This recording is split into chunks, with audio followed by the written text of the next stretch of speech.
praise you. We honor you, O God. Father, we thank you for your presence. We thank you for your will in our lives. In the almighty name of Jesus, illuminate your word, O God, that we can receive it, we can understand it, and we can use it for the uplifting of the kingdom. In Christ Jesus' name, in Yahshua's name, we pray. Let the saints and the believers say amen. Amen. Amen. Now, turn me down just a little bit. Amen. We got about 20 minutes. And so we need to get to some stuff quick. So I'm going to ask that you be with me and that we can get through this. Amen. You get the understanding, say amen. I know we can move and that God can glorify himself. We can move out the way, oh God, and we'll get down to what God has for us in life. Amen? Amen. Amen. Turn to your neighbor and say, who is my neighbor? Who is my neighbor? Amen. Sister Taylor, this is not that one I preached at one time, long time ago over in Cuba when I asked who was my neighbor. Because sometimes, you know, your neighbor could be the devil. Oh, y'all didn't catch that. Could be. Amen. And we're not, ain't no devils up in here. Amen. Tell your neighbors, ain't no devils up in here. But I want you to know, you step outside these doors, outside this family, and folk you call your next door neighbor. I don't care if they're at work, at home, in the neighborhood, in school. Just might be the devil. But we're not going that route on today. Today we're kind of reflecting on some stuff in a little simplistic way. But we do need to know who is our neighbor. There was a man who was a lawyer. We talked about this not too long ago, but there's a little something we need to deal with that we didn't deal with last time. We can't avoid it this time, amen. We're not avoiding it, amen. We're going head on. Somebody said we're going head on. And so there was a lawyer that said, Jesus, who is my neighbor? What he was trying to do is he wanted to justify not doing anything for anybody. So he said, who is my neighbor? I don't recognize that joke as my neighbor because I ain't doing nothing for them. That was the reality of how he felt.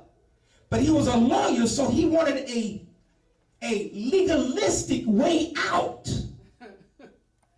He didn't want to be condemned by anyone, especially God himself. So he said, who is my neighbor, Lord? Because you know, if the Lord tell you who your neighbor is, then you got to deal with it. Turn to your neighbor one more time, say.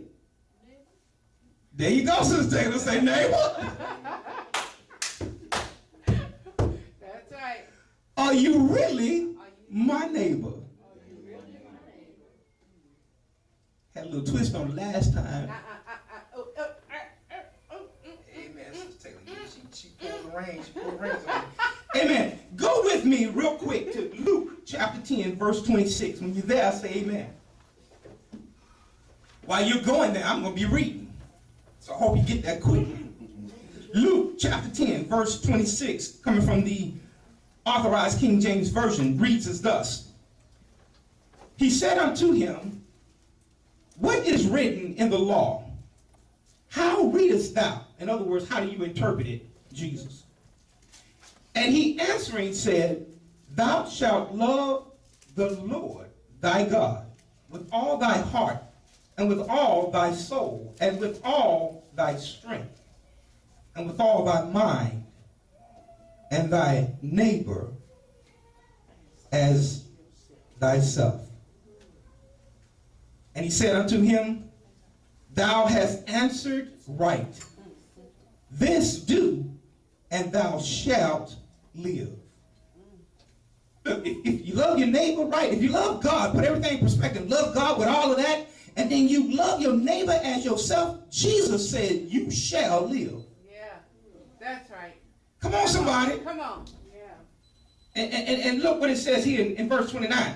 But, sometimes I don't like that, but he willing to justify himself said unto Jesus, And who is my neighbor?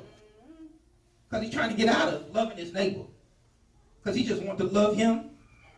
Somebody gonna help me out? Himself.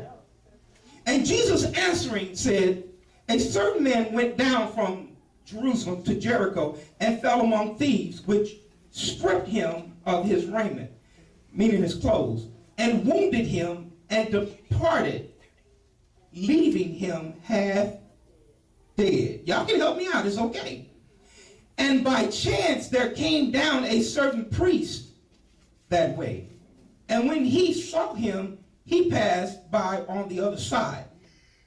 And likewise a Levite, when he was at the place, came and looked on him, see what's going on, and passed by on the other side. But a certain Samaritan, as he journeyed, came where he was, and when he saw him, he had compassion on him, and went to him and wrapped him up, bound up his wounds, pouring in oil and wine, and set him on his own beast, and brought him to an inn, you know, that Holiday Inn thing, stuff, and took care of him. He nursed him there. And then when he could not nurse him anymore, verse 35 says, and on the morrow, when tomorrow came, when he departed, he took out 2 pence and gave some money, gave them to the host, those who were hosting the place, the inn, and said unto him, take care of him, and whatsoever thou spendest more, when I come again, I will repay you. I will repay thee. That's right.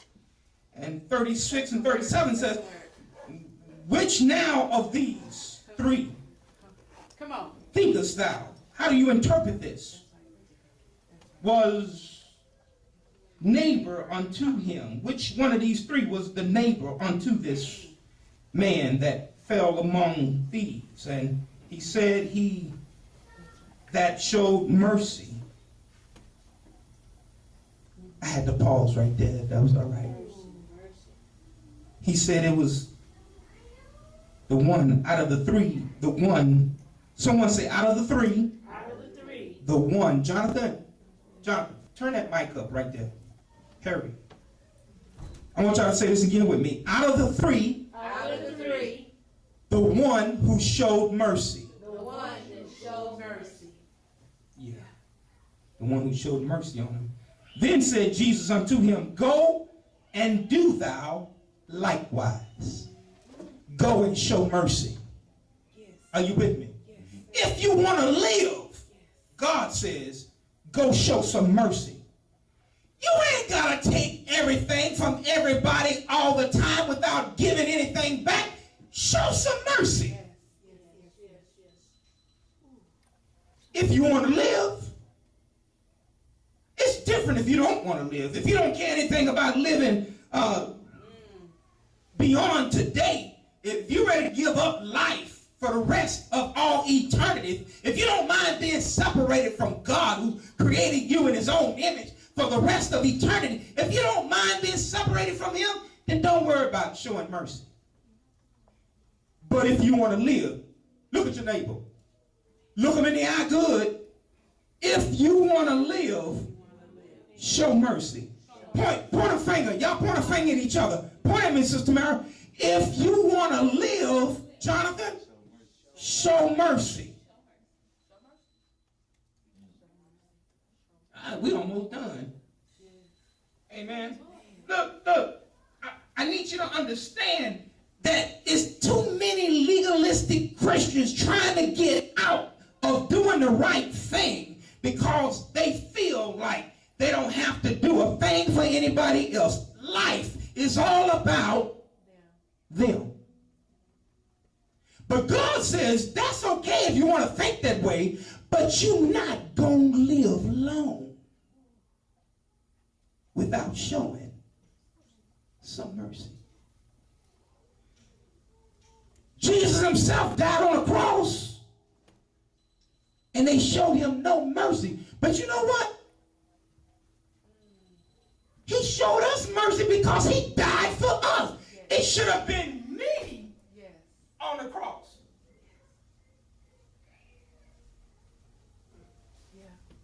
Am I the only one? Can anybody say it should have been me? It should have been me. It should have been me that got. Are you listening to me? My legs ripped out of joint. Or it should have been me that got beat and stripped of my clothes. It should have been me. Everybody was laughing at me, stripped naked in front of a crowd of folks. It should have been me with nails in my hand, being crucified with a cross on my back, and being tortured and mangled, and flesh ripped from my side with sheep's teeth, and it should have been me. It's quiet up in here. Ain't nobody talking about it should have been me. But Jesus brings into reality, it ain't you. It's not you. It was him. Christ showed us mercy, gave his life that we would have an inheritance beyond what we can see. That bothers me. That bothers me, saints, because we got the richest daddy and stuff he drops right out of the sky for us, and we get it, we just run with it, brag about it, tell everybody, oh, we up the street, downtown, calling on the phone, texting, Facebooking, but when it comes to somebody else that need a blessing, it's all about me. No mercy. And so the man, the lawyer, he was good at what he do till he met Jesus. I want you to know you can be as good, you can be a professional in anything you want to be. But when it comes to Jesus, it's where the truth meets the road. Where the rubber meets the road. Well, you ain't going to get away with all that craziness. Come on, somebody. Pastor, you can't get away with stuff you used to get away with. Look, let me run with this just a little bit. Amen. Y'all going to help me preach? Come on, somebody say, I'm going to help you, Pastor. So the man said, who is my neighbor? Look, by the content of the question, the clear agenda is to avoid loving people by being too genuine. I don't want to love you. I don't want to be so genuine that everything I do is for somebody else, for my neighbor. I don't want to be too merciful. I don't want to be too loving. I don't want to be too empathetic, too compassionate, too caring, too involved. I ain't going to get involved with that. I don't want to be too giving because folk they think you weak, amen. Listen, Christians, we are meek, not weak. But look, but the question is veiled or disguised as a form of genuine love or concern to find and know who to show mercy towards. Who you give it to. Jesus sees right through the legalistic mind of false humility. You ever met somebody have false humility? They just up and praying about stuff and there's no genuine in anything being said. That Jesus looked right past this man's thoughts and how he had conceived and constructed stuff and instructs the man to complete the task of loving his neighbor as himself. Look, can't get past it. Psalms 28:3 says this. David wrote, draw me not away with the wicked and with the workers of iniquity, which speak peace to their neighbors, but mischief in their hearts. Peace, yet mischief. Peace and love, yet device and iniquity. Are you listening to me? And so it says this to me, that the word peace in the Hebrew language means to be peaceful. The words are peaceful. They are of health. They are completeness in number, in soundness, in body. It means safety. When you say the word peace, it means you're given safety, friendship, humanity, and relationship, tranquility, peaceful voice. And those same peaceful words, mischief follows. And I got 10 more minutes, Sister Taylor.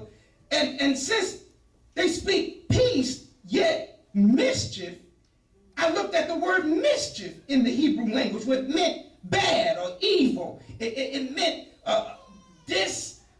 disagreeable, malignant, like a cancer. It meant unpleasant. It meant pain and unhappiness, misery. It meant displeasing. It meant bad in all kinds of land or water. Look, it means worse than worse in comparison. Unhappy, hurtful, unkind, vindictious. Come on, somebody. Ain't nobody helping with this right here. It means, in general, a person of thoughts and deeds and action which are evil.